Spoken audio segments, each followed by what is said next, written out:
अस्सलाम वालेकुम गाइस। आज मैं हूं आपकी गाइड हिना। आज का हमारा टॉपिक है प्रेजेंट कंटिन्यूअस टेंस।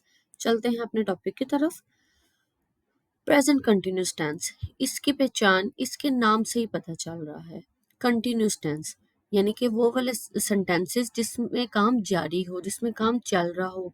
क्या? जिसमें अगर मैं इसको एग्जांपल से समझाऊं, वो पढ़ रहा है, वो सो रहा है, यानी कि अभी काम हो रहा हो, वो प्रेजेंट कंटिन्यूअस टेंस होते हैं। इनमें first form of verb use होती है, पर उसके साथ आईएनजी आता है। जिस तरह अगर रीड है plus I N G reading, travel plus I N G travelling, ये यूज होंगे इन सेंटेंसेस में।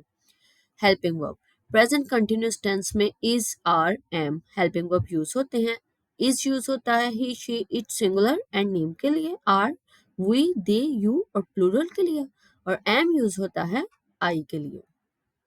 Now move to sentences. वही प्रेजेंट इंडेफिनिट की तरह सबसे पहले होते हैं अफर्मेटिव यानी कि positive sentences.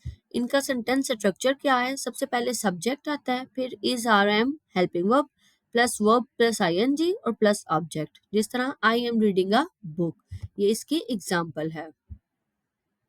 Now negative sentences. Negative sentences में क्या होता है?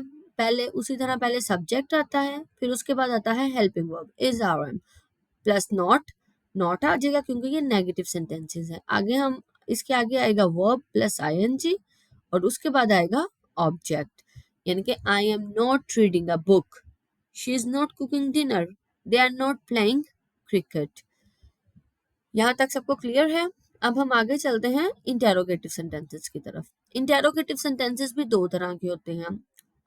जैसे कि आपको पता है इंटेरोगेटिव सेंटेंसेस होते हैं सवालिया जुमले, और ये दो तरह के होते हैं। एक वो जिसमें हम सवाल पूछ लें, और एक वो जिसमें हम WH वाले क्वेश्चंस होते हैं। जिस तरह अगर हम पहली बारी देखें, इसमें इज, आर, एम यानी कि am I reading a book, इसमें हम बोलेंगे यस से यस और नो। बट अगर हमारे WH क्वेश्चन हो, उसमें पहले is, are, am helping verb से पहले WH आता है, व्हाट आर यू डूइंग। अब ये कौन से सेंटेंस होंगे? ये WH इंटेरोगेटिव सेंटेंसेस होंगे। इन सारी चीजों के बारे में हमें इंफॉर्मेशन होनी चाहिए, हमें पता होना चाहिए कि हमने यहाँ कौन से सेंटेंसेस चूज करने हैं। अब आगे चलते हैं नेगेटिव प्लस इंटेरोगेटिव सेंटेंसेस की तरफ। इनका स्ट्रक्चर वही, पहले हेल्पिंग वर्ब आएगा, फिर सब्जेक्ट आएगा, फिर नोट आएगा, फिर वर्ब प्लस आईएनजी, फिर ऑब्जेक्ट। यानी कि आई नॉट स्टडिंग इंग्लिश। उम्मीद करती हूँ कि आपको अच्छे से समझ आया होगा। मेरी फर्दर वीडियोस को देखने के लिए मेरे चैनल को सब्सक्राइब करना ना भूलिए। Thanks for watching.